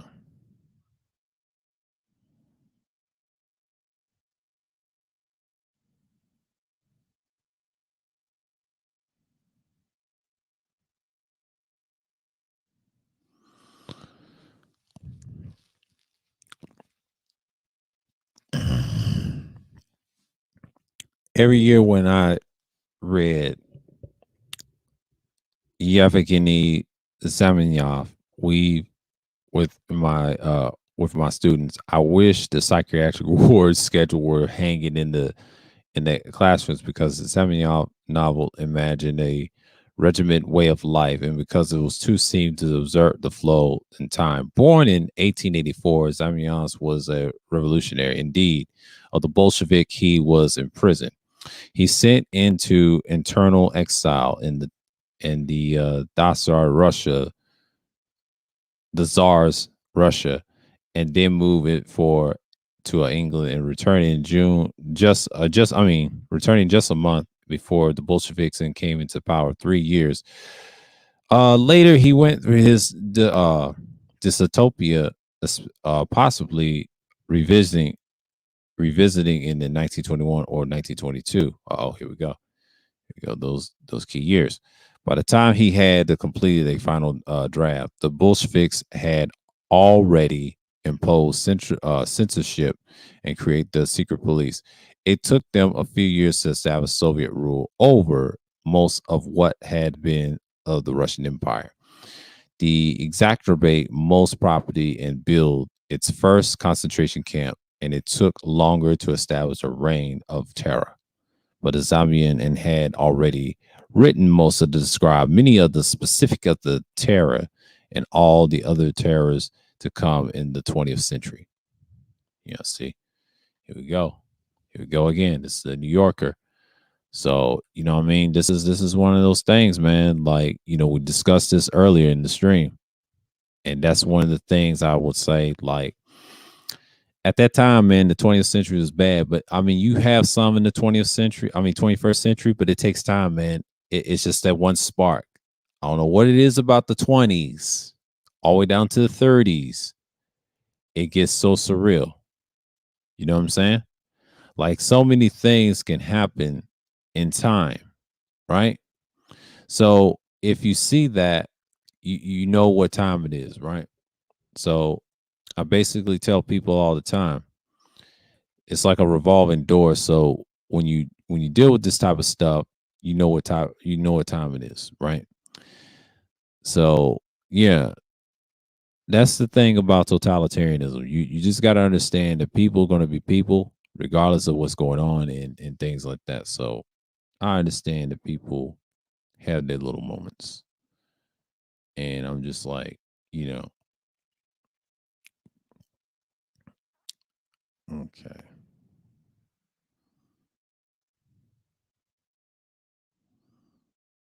And that's just it.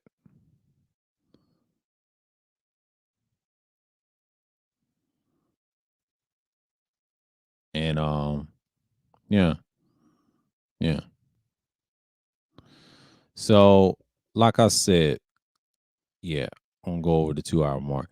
But yeah, yeah, yeah. I believe like right here when we talk about totalitarianism, we're just getting this purest form in like the state, like it said the 20th century, but I'm not gonna go in depth on this. This is a good read. It's a lot of reading, but I'm not gonna get into it. But yeah, man, that Russian novel, I'm gonna put this in it for the chat for you, for y'all, and things like that. So, like I said, man, it's not that much to say. I've covered pretty much everything. So when you talk about totalitarianism, man, like that's how they live their lives, man. Like you see it in governments and things like that. You're just out there doing your thing. You see what I'm saying? Like I'm just gonna say it like this. Sometimes you gotta have things to come about, right? So basically, I'm just gonna look at it like that. So you know what I mean? Like I'm just gonna be like put it out there. So we're gonna stop the share for a minute. Um, yeah, like I said, man, like totalitarianism as a whole, you just see the dominance, a sheer dominance of these countries, man. Like, I'm just gonna look at it right quick. Just get the pictures up real quick. And we're gonna explain, but they got all these pictures right here.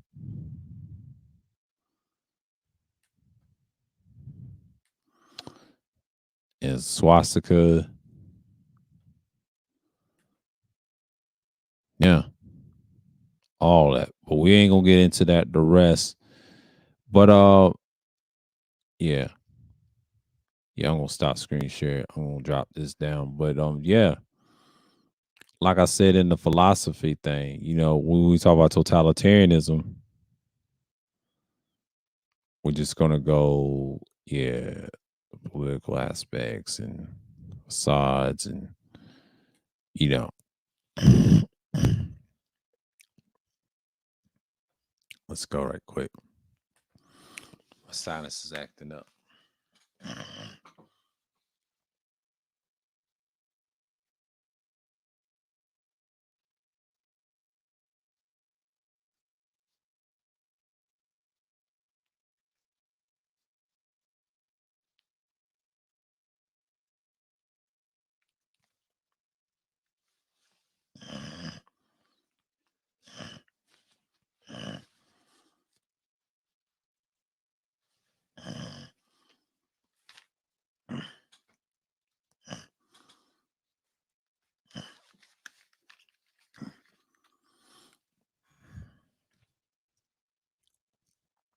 Mm.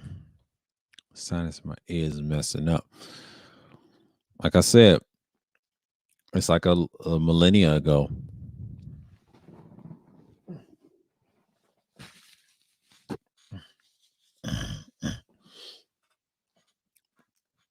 Ugh.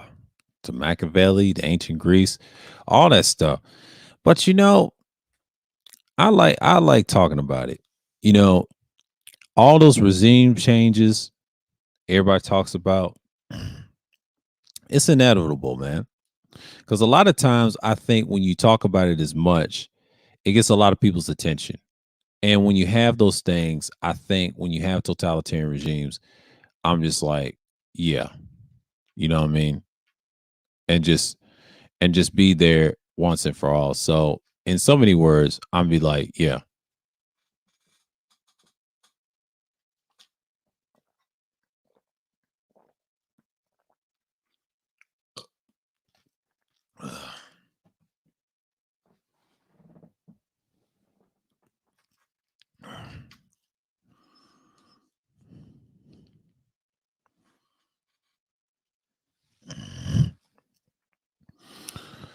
And that's just one of the things I would be like, okay, this is for real. And like I said, when you have these things come about, I'm just like thinking, look, if you have a totalitarian regime, I'm like, okay, this is going to be extraordinary. But I think when Rogish said earlier, he said, Pastor, what's going on? Pastor $40. I didn't see you there. Y'all can read that link for yourself. I'll read some of his comments that I read. He said, I'll read this. All all threats are foreign domestic. So because nobody's pointing out the domestic like this so quickly to point out the foreign, I gotta watch the police to be actual mercs on my sector of this society. Well, here's the problem with that. Private mercenaries are former military guys. You can't use that. I will not let you use that. First of all, mercenaries are basically paid contract killers. They're like assassins. The problem with that is they have their own little group. Yeah, you have private militaries within America and corporations. Now, you can say corporations is totalitarian, but here's the problem with corporations, though. They're not communists and they're not totalitarian. They're authoritarian. They don't even like restrictions. Think about it. That's the problem. They're fascists, but they're not totalitarian. No, you got to wipe their ass out. Because when you're totalitarian, you're your own corporation. You don't need everybody. It's like I said, everything goes bye-bye. You know what I'm saying? Corporations destroys totalitarian regimes. Totalitarian regimes do not fucking win. I get what you're saying, but mercenaries ain't gonna do nothing. I'm just saying. I'm just being realistic. And let's go right here. He said, "There's way too many parallels to dismiss such sentiment, but especially when based on actual perspective that various societies given one." Well, actually, ain't nobody dismissing parallels. It's not a parallel. Like I said, if you notice the difference of authoritarianism versus totalitarianism, authoritarianism is pretty simple. It's fascist. It's that simple. Totalitarianism deals with dictatorship. That's the big difference. They do public and private. You don't have no freedom. That's like going against North Korea, for example. But he's a fascist leader. Yes, he used authoritarian policies, but he also totalitarian every aspect of life. He controls the whole lands. Anybody cross that border from South Korea, they're done. They don't have no leg to stand on because North Korea is the real regime. It's kind of like the state of Eritrea when we talked about it. It's pretty simple, and it's not that hard. America's not built like that. They don't have an infrastructure to become totalitarian. Now they have an infrastructure to become authoritarian. I do see that in corporations because corporations not totalitarian. They wish they were, but they can't. They don't have a military. You need a private military to combine with the two, and it ain't gonna work. Too much money involved. That can be rebelled against the people, and that's the problem with a country that's liberal slash equals what utilitarianism. That's the problem. Can't make everybody happy. I mean, you can make everybody happy. And that's their happiness, not everybody else's happiness. Sometimes utilitarianism can be biased too with that term. So yeah, a new lion gaining control. Yeah, true. It's always like that. It's conquest. Totalitarianism deals with conquest. They don't deal with a lot. So I get what people are saying in so many words. So yeah. Hey, what's going on? What's going on? Shalom. Yeah, new line control. I think he agreed with him. But yeah, man. Basically, I'm just saying, like in so many words, if you talk about totalitarianism enough, it gets into that mode. Basically, I show you all the links in the chat and just proving that, Putin was one. Um, he's modern, he's new, but they still go by Stalin and Hitler. Benito Mussolini is another one, and Franco in Spain. Not much on Franco in Spain because he did much, but he didn't do a lot. He's later. I'll tell you what year. It's 75. 1975 is the problem. 1936 is the problem, right? 1892 he was born. But see, in Spain, you gotta understand, Spain was one, but Spain wasn't really a threat like that. I try to tell people they became irrelevant afterwards. If you really think about it, Spain was weak. They lost their rule. They had their chances in history to become dominant. It's too much fucking competition. Portugal, another fucking failure. Didn't last long. People didn't give a shit about them too. It's always going to be Germany and Italy. I don't know what it is people don't get. Hitler left the mark for a reason. Italy left the mark for a reason.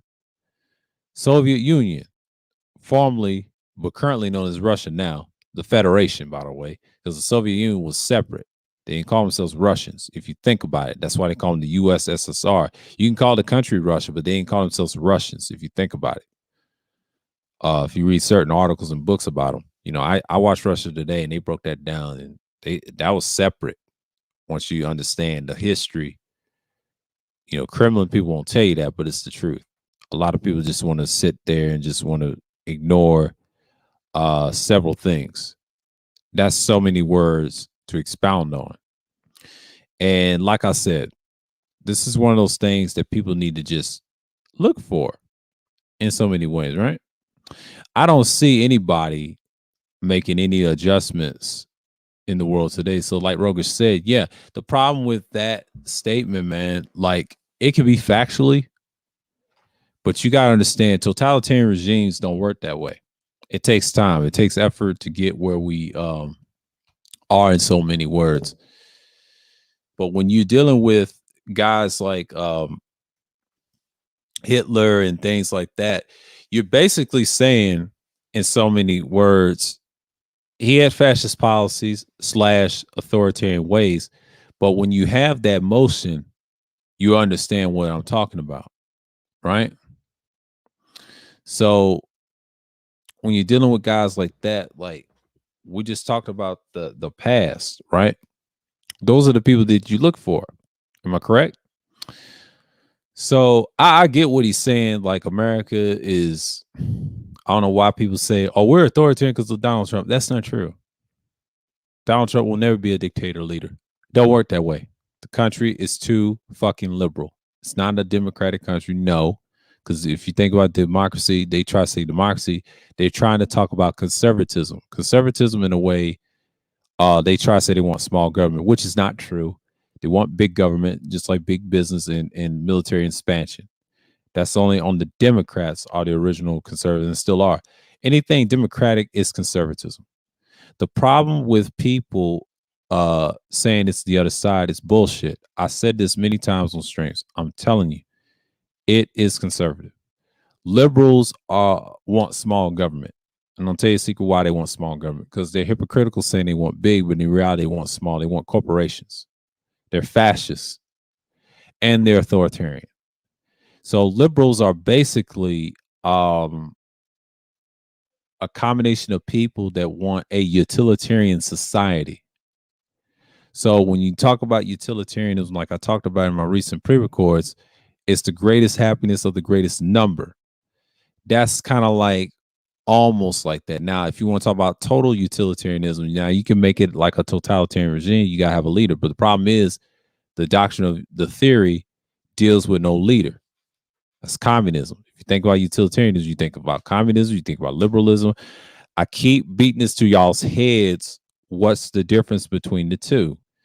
And y'all never giving me a fucking answer. Like y'all always want to go around in circles, and I try to break it down to you. I'll tell you what utilitarian is. The key word is moral worth, solely, utility, happiness, or pleasure. It's among all people, total utility of individuals. Greatest happiness for the greatest number. Desirability, satisfaction is desirability, quantitative, and reductionist, disnic, and ethics. See, that's what America is based off on. Quasi is kept intrinsically valued. See, the problem is, if you talk about a liberal society, your boy John Stuart Mill, the qualitative utilitarian. I talk about this all the time on that streams and playlist I show you. He birthed that. That's why it says liberalism, libertarianism, and then you got some Marxists like John Marx use it as well, and they use socialism. Key things. has utilitarian theories on it. Consequentialists use it. See, that's what you have authoritarian societies like that. See, liberals know and understand what's going on in those societies. See, when you have a totalitarian society, you basically have like a you got some fascists support it and put their laws in place. What's going on, information, man? Salute, salute, salute. Yeah, man. But I'm just saying, if you talk about it enough, you would understand what totalitarianism means, right? But when you have dictatorship, I would say I wouldn't say now totalitarians they can be conservative. I could see some views. I'll say Germany's one today. Russia is today. The dictatorship is there. When they're fascists, they get crazy. But yeah, man. Like I like what he's saying. He tries to say America's on that way. I don't see it, man. We don't have a dictatorship. If we had a dictatorship, they'll have a centralized government and things like that. So I get why people throw America in there because we have some of the policies and things like that. What's hurting this country is fascism and authoritarianism. It's just that simple because of corporations. Corporations are fascists. They're not totalitarian. They wish they was totalitarian because totalitarian regimes support communism. Now, some of totalitarianism can be utilitarian as well. Some of it, not all, but if you want to talk about total, yeah. But here's the problem with totalitarianism: they do want leadership, so you need an aspect of authoritarianism mixed with that. But they're two polar opposites.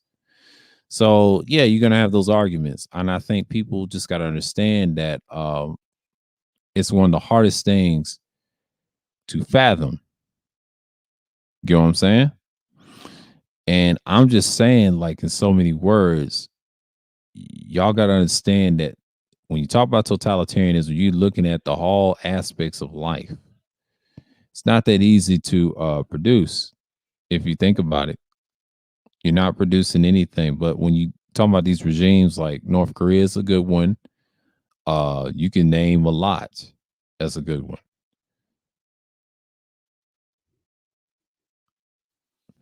It just shows you that.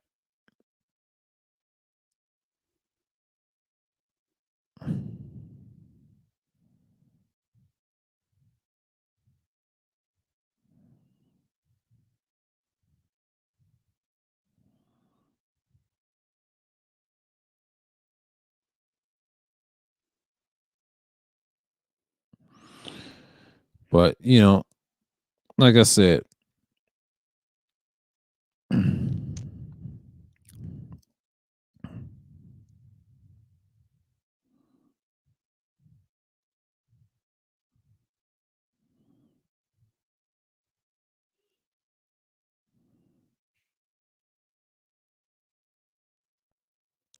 yeah.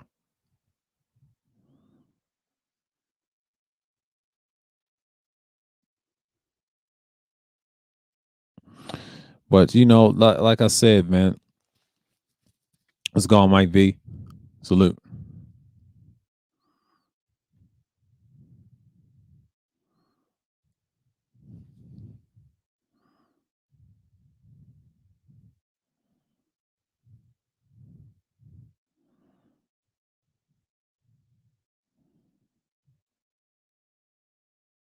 And that's just how you look at it in so many words.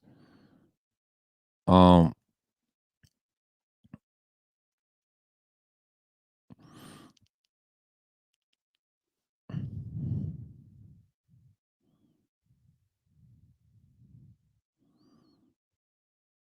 and you got what you get.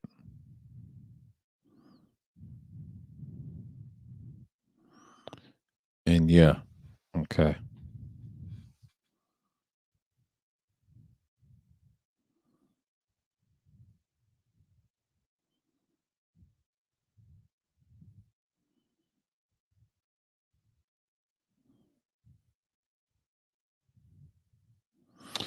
Now, what people don't understand, I think when you have that type of society, I think totalitarianism is just it's a much needed topic to talk about. People talk about it enough. You see it in countries. It's not that much to explain, but basically you have that. You know what I'm saying? But and that's all I wanted to talk about. I was just getting in my thoughts. And I'm looking at all the stuff that I learned about. I said, well, damn, they that oppressive, taking rights and laws away. And I was looking at it like, I got the information down. You know what I'm saying? Like, I really look at it like as a whole, like, and I'm glad he said that. I'm glad he said, well, people think America's totalitarian. First of all, it's not. We don't have that type of dynamic leader. They use the word charismatic loosely. Technically, the word they would look for is dynamic leader. Once you have a dynamic leader, he does dominance of the peoples.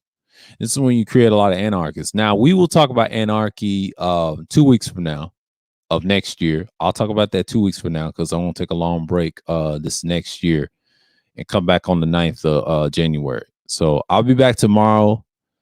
We'll discuss various things. I'll have a different topic tomorrow. I don't know what we're going to talk about. It's basic shit.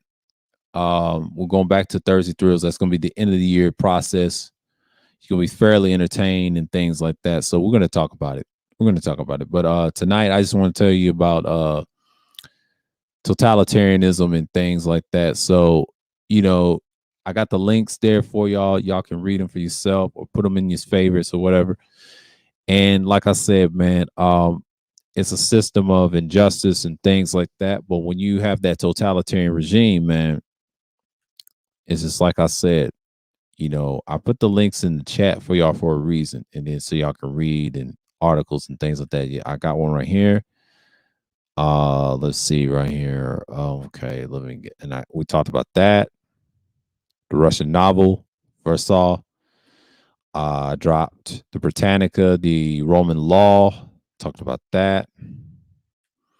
We'll talk about that in a minute. What else we got here? We talked about totalitarian countries.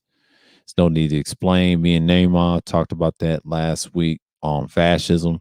It correlates what we're talking about now when you talk about authoritarianism, because see, authoritarianism is fascism, it goes together, but there's an opposite of totalitarianism. They're like synonymous with each other, but there's a difference between the two. So we talked about that uh, periodically. So yeah, and I'm just like, I'm here. I mean, this is one of the things that I'm glad I'm speaking on it because normally I don't really talk about it as much. So in so many words, I feel like it needs to be said. Okay, that's the thing about me. So in so many words, I'm glad I did the topic, and I've been talking about this long enough. And yeah, I talk what the criticisms of it, you know, of a lot of things, and we're just gonna go into it. But yeah, it's not that much on totalitarianism, like I'm reading off here, off the of the doctrines that we got. So we talked about Mao Zedong. We talked about a lot of things. We talked about people, places, and things, and we talked about various things. So when you talk about it, it gets in that motion. Um, what else we talked about? Yeah, it's not that many leaders. Pol Pot, he's another one. Cambodia used to be one once upon a time. Didn't last long. Then they got the guy from damn, what's his name? What's that dictator's name? It's not Cambodia. The Peruvian guy. I don't know if it's a Peruvian guy or Argentina. It's one of them I saw at the civil rights thing. I wish I had that fucking picture. God damn. See, y'all give me in my bag for a minute.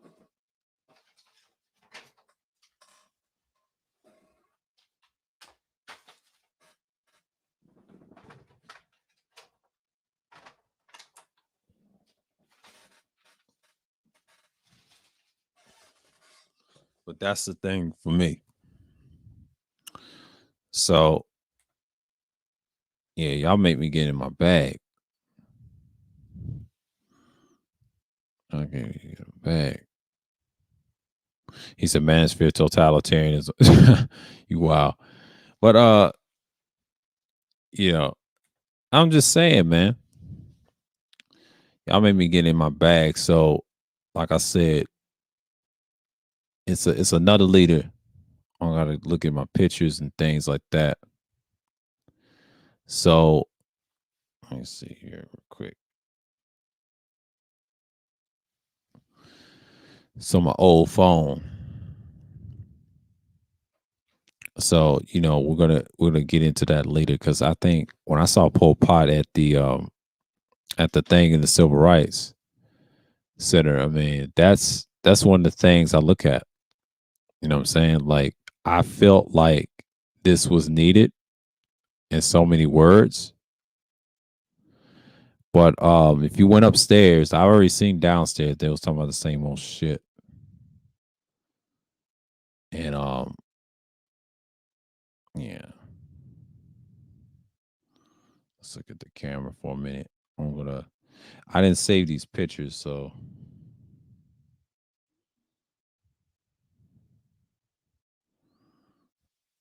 oh god.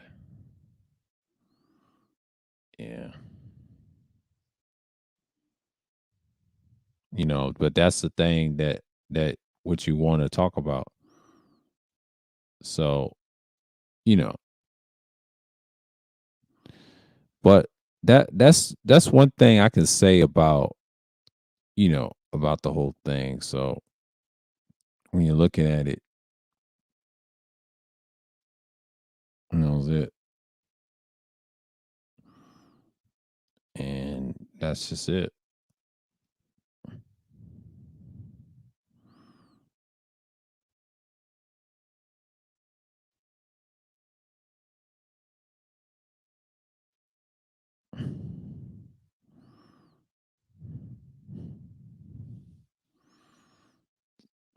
Look at this real quick. I'm trying to find it. Gap of the rich and poor. Map of economic freedom. But if you go upstairs in Atlanta, you'll see all the colors is in red and we're in the gold. You see the racism and bias they show in the United States is economic. Okay, I got y'all something. You saying it was actually organized nodes that help outcasts find their soul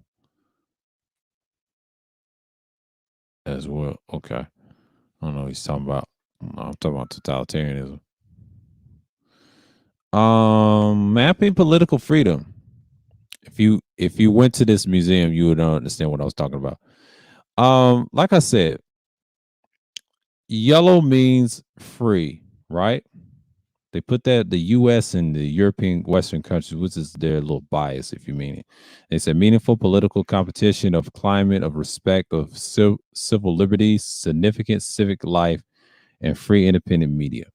And orange means party free, some restrictions on political rights and civil liberties, often associated with government corruption, weak rule of law, ethic, strife, or civil war. That's in those African countries in the orange. In the red, it means not free.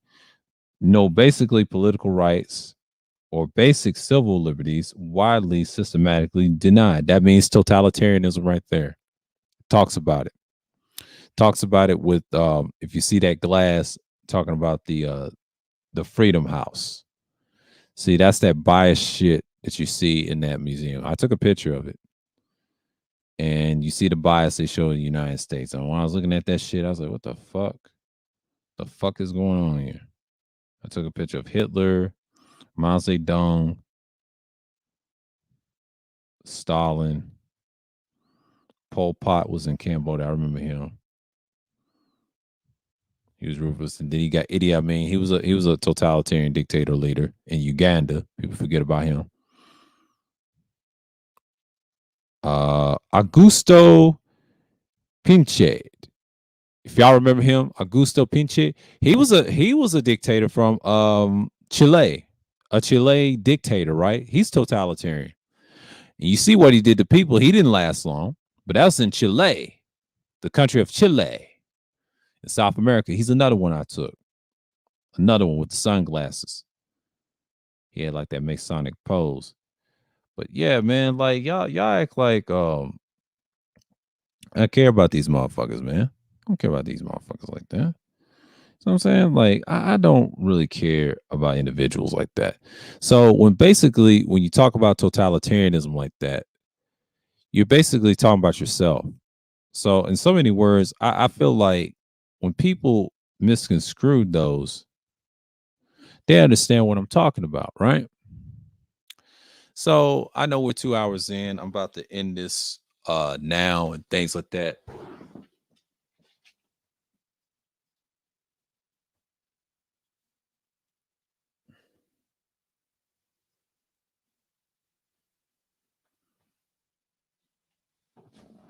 Yeah.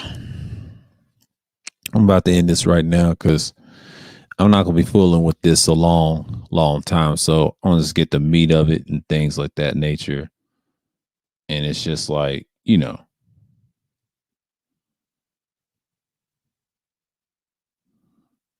I'm not even gonna stay on it that long. But yeah, I appreciate everybody coming through. I just want to talk about totalitarianism and get my thoughts on it. I put the links in the chat so y'all can research. Thanks y'all for coming. I appreciate the captain himself of the villain sphere, Oni Goose, Mike V, Information Man. Who else came through? Red, of course. The legendary Wacky World of O. Who else came through? Kali Jane, Nicer, Pastor $40, aka Irv Gotti, Dr. Doom, the advisor, DeAndre, All Hell Gray Skull, and Rogue's son. And we got Mike Matro. Appreciate you coming by. Shonda Age. Appreciate you. The good doctor. Third War Colombian. Who else came through? Chaos came through. Appreciate it. Toya, Degenerate. Everybody came through. Shouts out and Aries. Shouts out to everybody, man. Like I said, shouts out to everybody. TC Killer came through. Who else came through? That's about it. Go team. Okay. And Nadia. Appreciate y'all come through. And Shar. Appreciate y'all coming through. So